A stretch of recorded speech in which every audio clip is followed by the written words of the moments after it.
우선 구약 말씀부터 보겠습니다. 창세기 말씀이죠. 이 말씀은 여러분 잘 아시는 믿음의 조상 아브라함의 손자 야곱의 이야기입니다. 사랑하는 성도 여러분, 이 당시 야곱이 알고 있던 현실은 아주 암담하고 처참한 현실이었습니다. 사랑하는 아내가 전에 죽었죠. 그리고 그 아내가 낳았던 사랑하는 그 맏아들이 실종이 됐습니다. 죽은 것 같아요. 시체도 찾지 못했습니다. 그리고 20년이 넘는 세월이 흘렀어요. 사랑하는 아내가 죽었죠. 사랑하는 아들이 죽었어요. 그러면 삶이 재미가 있겠습니까? 그런데 나이는 들어가고 흉년까지 임해요.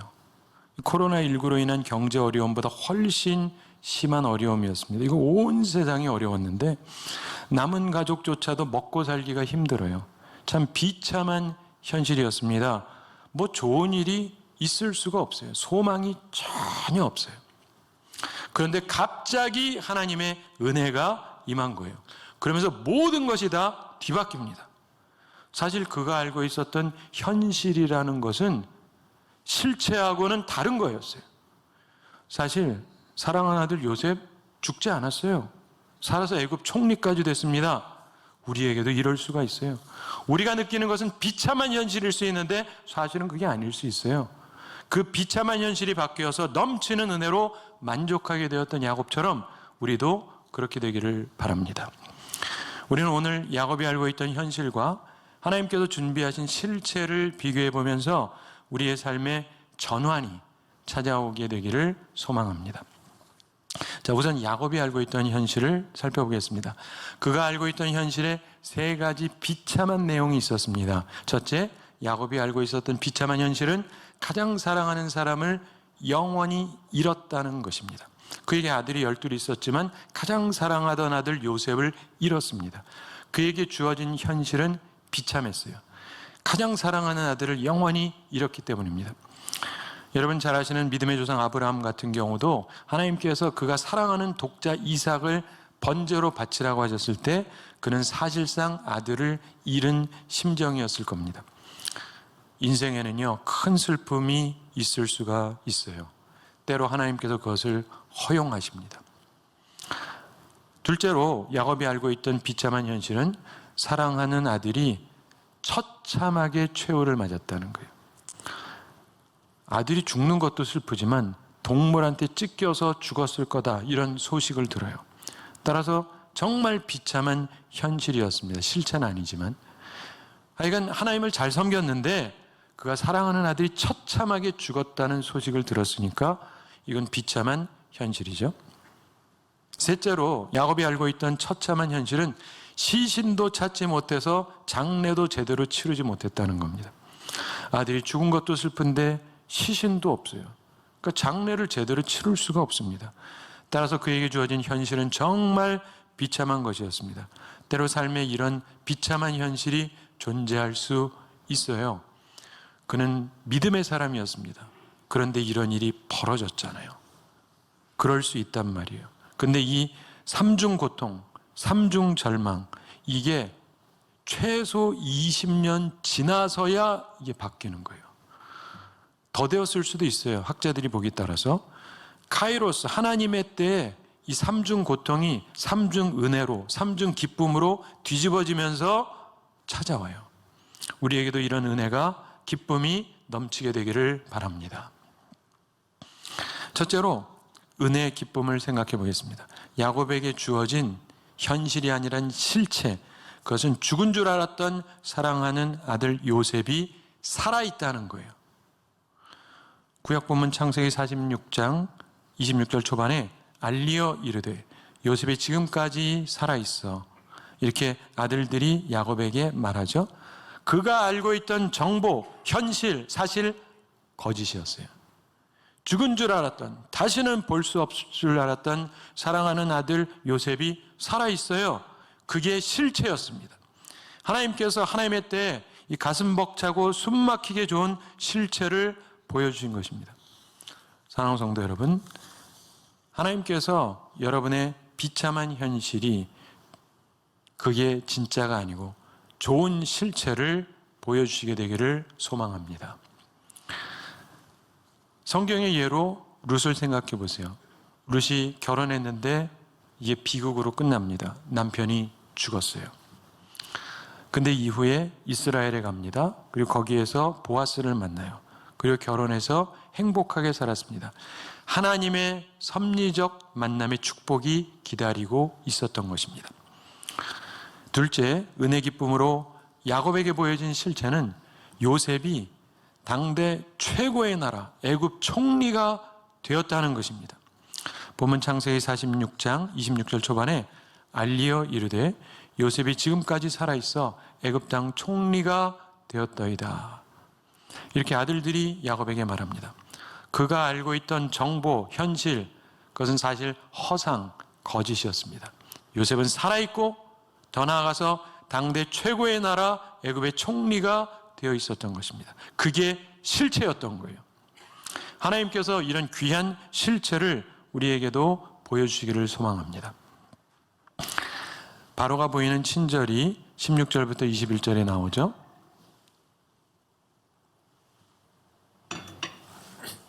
기근의 시기인데 애굽에 오면 풍요한 좋은 것을 주겠다고 18절에서 말합니다. 그리고 19절에서 요셉의 형들에게 말합니다.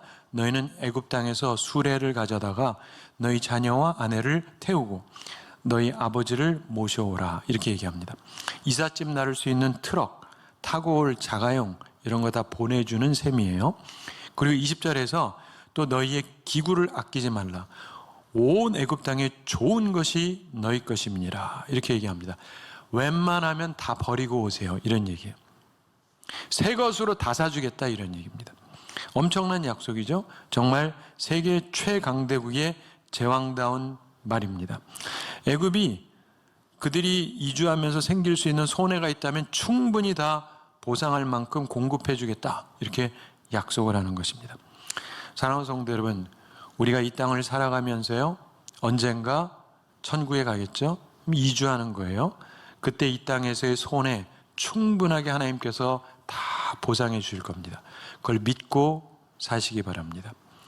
이 바로는 요셉이 자기 미치지만 존경했어요. 요셉은 분별력 있게 기근의 때를 위해서 뛰어난 경제 정책을 세웠어요. 오늘날에 이런 사람이 없죠. 그러니까 다른 나라들은 다 힘든데 이 나라만 괜찮았잖아요. 그래서 바로가 이 요셉의 가족에게 많은 것을 주려고 생각했습니다. 요셉에게 감동도 받고 유익도 받았기 때문입니다. 사랑하는 성도 여러분, 주님께서 우리에게 달란트 주셨잖아요. 요셉처럼 충성되게 주님께 많은 유익을 드리는 사람이 되어야 합니다. 그러면 주님께서 또 다 갚아 주실 것입니다. 이 삼중 은혜, 삼중 기쁨의 셋째 은혜, 기쁨, 그것으로 야곱에게 보여진 실체는 사랑하는 요셉이 자기를 사랑하고 있다는 증거를 보게 되었다는 것입니다. 보면 창세기 46장 27절 후반에 야곱은 요셉이 자기를 태우려고 보낸 수레를 보고서야 기운이 소생한지라 이렇게 말씀합니다. 20년 동안 연락이 없었어요. 근데 아들이 보낸 수레를 보고 요셉이 여전히 자기를 사랑하는구나 이 증거를 보게 된 거예요. 나 혼자 짝사랑한 게 아니구나. 요셉이 보낸 수레가 있었죠. 아버지를 위해서 엄청난 선물도 보냈고 오실 때 드실 음식도 좋은 것으로 풍성하게 보냈습니다. 게다가 애굽에 올 때 탈, 당대 최고의 수레까지 보냈습니다. 요셉도 아버지를 사랑하고 있고 아버지에게 이 사랑의 증거물을 보낸 것입니다. 요셉의 친절함이 22절부터 24절에 쭉 나오죠. 바로의 명대로 수레를 주고 길 양식을 줍니다. 그리고 첨가해서 형제들에게 옷 한 벌씩 다 줘요. 새 양복 한 벌씩 준 셈이죠. 뭐 좋은 거 줬겠죠. 게다가 베냐민에게는 옷 5벌 그리고 은 300을 줍니다.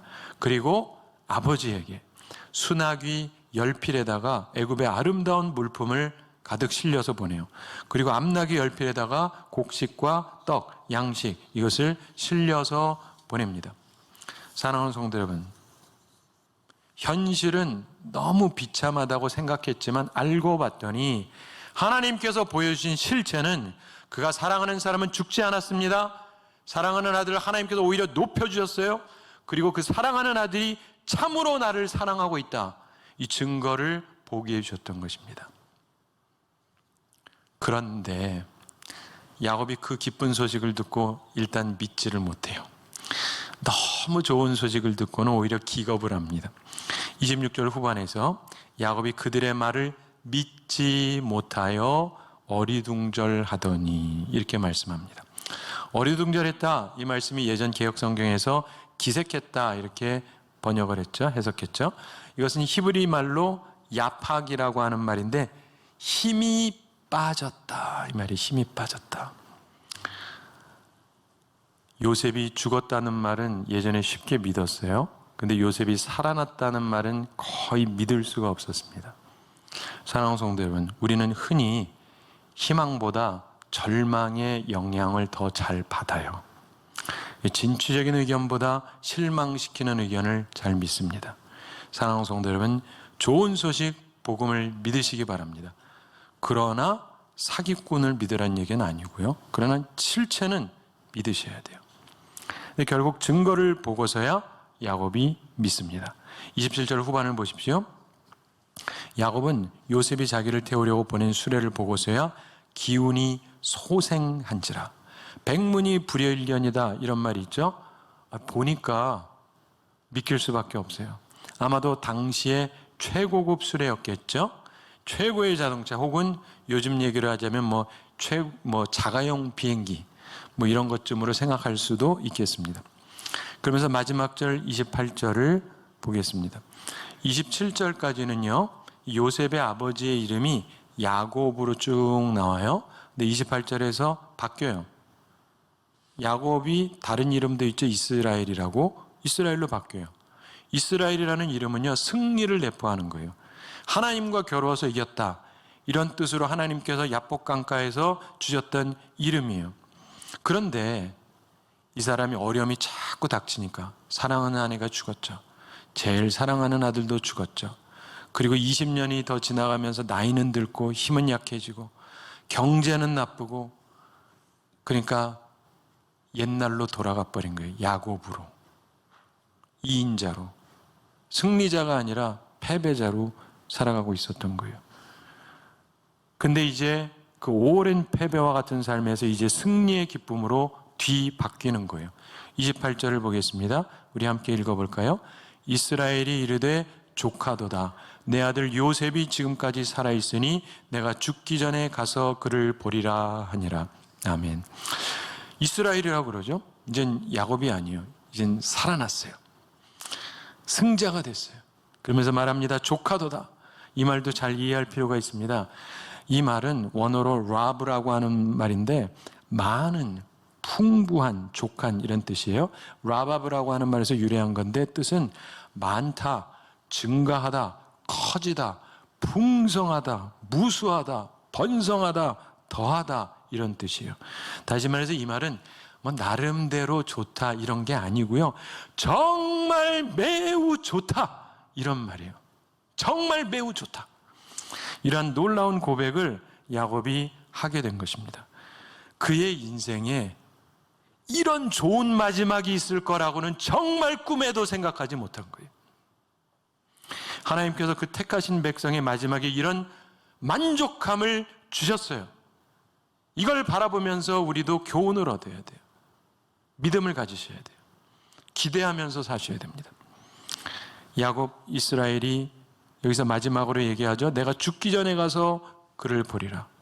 희망을 거의 상실할 만큼 나이가 많은 야곱이 기쁜 소식을 듣고 세계 최강대국 바로의 초청도 받고 자기 아들의 사랑과 초청도 받고, 그러면서 그의 삶에 커다란 전환점이 생깁니다. 그러면서 이것이 이제 이방 나라에 들어가서 그 자손이 크게 번성하게 될 것이라고 하는 하나님의 약속의 성취가 이루어지게 됩니다. 사랑하는 성도 여러분, 혹시 절망적이십니까? 그런데 생애 최고의 순간이 갑자기 올 수도 있어요. 주님께서 허락하시면. 이게 신앙생활의 묘미입니다. 족하도다. 이 말을 공동 번역과 새 번역은 이렇게 번역했습니다.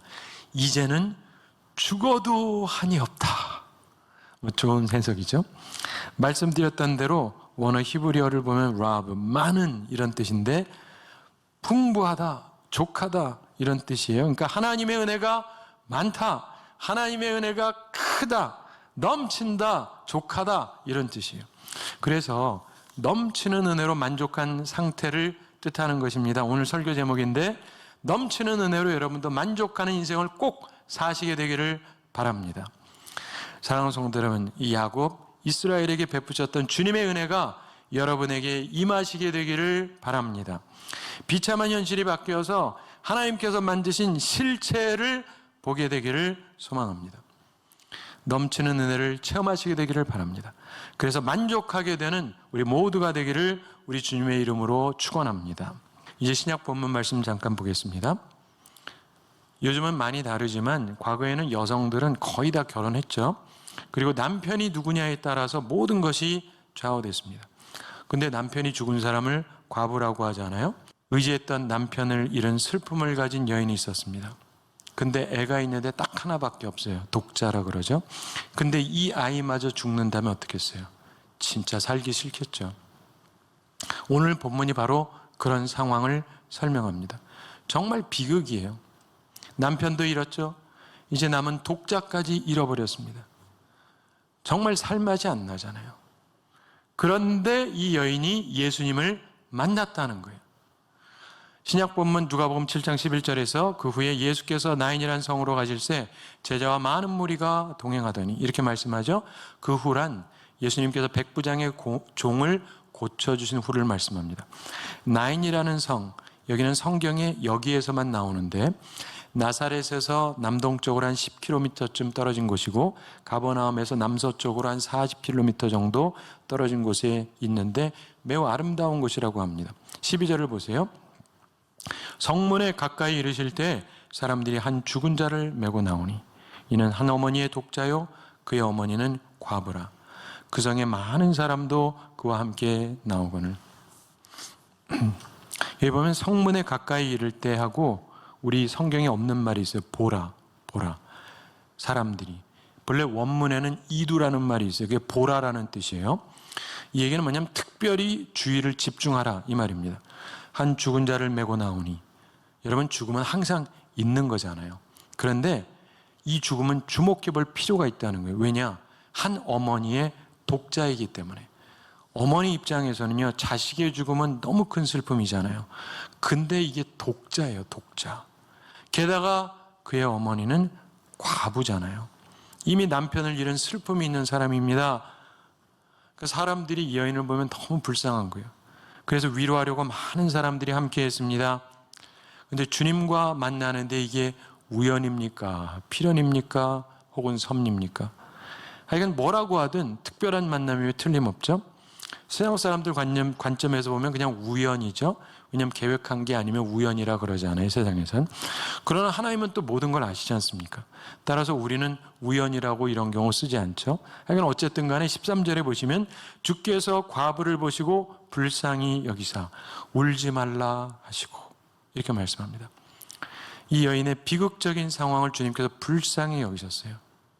사실 우리는요, 슬픈 사람한테 울지 말라고 그래봤자 더 슬픈 말일 뿐이에요. 그렇지만 주님은 다르십니다. 왜냐하면 주님께서는 우리의 눈물을 제거할 능력이 있으시기 때문에 다른 것이죠. 14절 초반에 보시면 가까이 가서 그 관에 손을 대시니 맨 자들이 서는지라 이렇게 말씀합니다. 보통은 우리 예수님께서 일반적으로 요청을 받고 치유를 많이 해주셨어요. 근데 여기서는 아무런 요청이 없어요. 근데 주님께서 솔선해서 도우려고 그들을 멈추셨습니다. 당시에 죽은 자를 만지면 부정해져요. 근데 주님이 만지셨어요. 물론 주님은 부정해지실 분도 아니지만 사랑으로 그렇게 손을 대신 거예요. 근데 생각해 보세요. 슬퍼서 가는데 누가 내 앞길을 막는다. 근데 주님께서 내 앞길을 막으실 때 그거는 우리의 슬픔을 가중시키시려는 것이 아니에요. 도움을 주시려는 겁니다. 사람의 동정은요, 그냥 단순한 동정으로 끝이 나요. 그러나 주님의 동정은 달라요. 도움의 능력이 있기 때문에 그렇습니다. 14절 후반을 보십시오. 예수께서 이르시되 청년아 내가 네게 말하노니 일어나라 하시매 죽은 자에게 말씀하셨습니다. 일반적으로 절대적으로 가망이 없는 상황이잖아요. 근데 주님 앞에는 가능한 일이 된다는 거예요. 왜냐하면 전능하시기 때문에 가능한 것입니다. 15절을 보겠습니다. 죽었던 자가 일어나 앉고 말도 하거늘 예수께서 그를 어머니에게 주시니 확실하게 살아난 거예요. 주님께서 그를 어머니에게 주셨습니다. 이보다 더 큰 은혜가 어디 있겠습니까? 비참한 현실인데 완전히 바뀌었어요. 넘치는 은혜로 만족하게 되었습니다. 오늘 말씀을 맺으면서 결론적으로 우리가 생각할 게 있습니다. 중요한 교훈 3가지. 첫째, 나에게도 우리에게도 비극과 슬픔이 찾아올 수 있다는 거예요. 하나님이 사랑하는 사람에게도 어려움이 임할 수 있어요. 상당 기간 동안. 이해가 되시죠? 그걸로 모든 걸 평가하려고 그러지 마세요. 그게 있어요. 2번째, 그런데 주님이 원하시면 주님의 때가 되면 순식간에 이거 다 바꾸실 수 있어요. 주님께서 우리를 긍휼히 여기시고 능력으로 우리의 눈물을 그치게 해주실 수 있어요. 하나님의 백성들에게는 때가 됐을 때 가장 좋은 때, 가장 좋은 방법으로 가장 확실하게 보여주세요. 그리고 때로 하나님을 잘 모르는 사람들에게, 주님을 잘 모르는 사람들에게 주님께서 찾아가 주시고 순식간에 바꿔주세요. 그러므로 우리 주님께서 우리 모든 걸 고쳐주실 수 있다는 걸 기억하셔야 돼요. 항상 기억하실게요. 수많은 사람이 덤벼들어도, 온 교회가 기도해도, 온 나라가 떠들어도, 전 세계 지도자들이 모여도 못 바꿔요. 근데 주님이 맘만 먹으시면 순식간에 모든 게 달라지는 거예요. 여러분, 100년 전 인간 수명이 몇 살이었는지 아세요? 평균 수명? 35밖에 안 됐습니다. 35 넘으신 분은 무지 오래 사시는 거예요. 70 넘은 분은요, 100년 전에 비해서 2배를 사시는 거예요. 왜 그런지 아세요? 바로 이거예요. 감기, 폐렴. 항생제가 개발이 돼가지고 이렇게 오래 사는 거예요. 근데 그걸 가지고 지내다가 요즘에는 조금 변이된 것들이 계속 나와가지고 좀 대처가 힘들 뿐인 거죠. 근데 하여간 주님께서 도와주셔야 모든 것들이 바뀌는 거예요. 3번째 기억할 것은 주님이 메시아 되신다. 주님이 전능자다. 이걸 기억하셔야 돼요. 주님을 저평가하지 마세요. 주님을 온전히 깨달으셔야 돼요. 그리고 주님을 높이셔야 돼요. 세상 많이 나를 돕는 게 문제가 아니라 주님이 나를 도우면 모든 게 달라지는 거예요. 확실하게 하셔야 돼요. 그게 믿음의 삶입니다. 자, 한 가지 이야기 말씀드리면서 오늘 말씀을 마치겠습니다. 한 청년이 낚시를 하는데 잘 못 낚아요. 근데 저기 보니까 어떤 노인이 잘 낚아요. 송어를 낚시하고 있었는데, 그래서 가서 물어봤습니다. 그랬더니 이분이 비결을 가르쳐줘요. 첫째, 한눈 팔지 말게. 둘째, 물고기가 좋아하는 미끼를 쓰게. 셋째, 인내해야 되네. 넷째, 기회가 왔을 때 절대로 놓치지 말게. 알겠습니다 하고 갔어요. 가는데 잠깐, 그러면서 내가 꼭 한마디 더 할 테니까 기억하게. 뭡니까? 그랬더니 이러더랍니다. 지금 말해준 거 꼭 실천하게. 무슨 말인지 아시죠? 대부분 교회 다니는 분들이요, 알아요. 예, 자살하면 안 된다는 거, 하나님 중심으로 살아야 된다는 것. 근데 이게 실천이 안 되니까 문제인 거예요. 꼭 실천하세요. 하나님 중심으로 사세요. 첫째를 하나님으로 두세요. 무조건 어떠한 경우에도. 그러면 여러분들이 회복이 가능하고, 그러면 모든 것들이 가능해지는 것입니다. 그리고 비참한 현실이 바뀌게 돼요. 그러면서 은혜로 만족하게 됩니다. 바라기는 이 말씀대로 사셔서 복되게 살아가는 우리 모두가 되기를 우리 주님의 이름으로 축원합니다.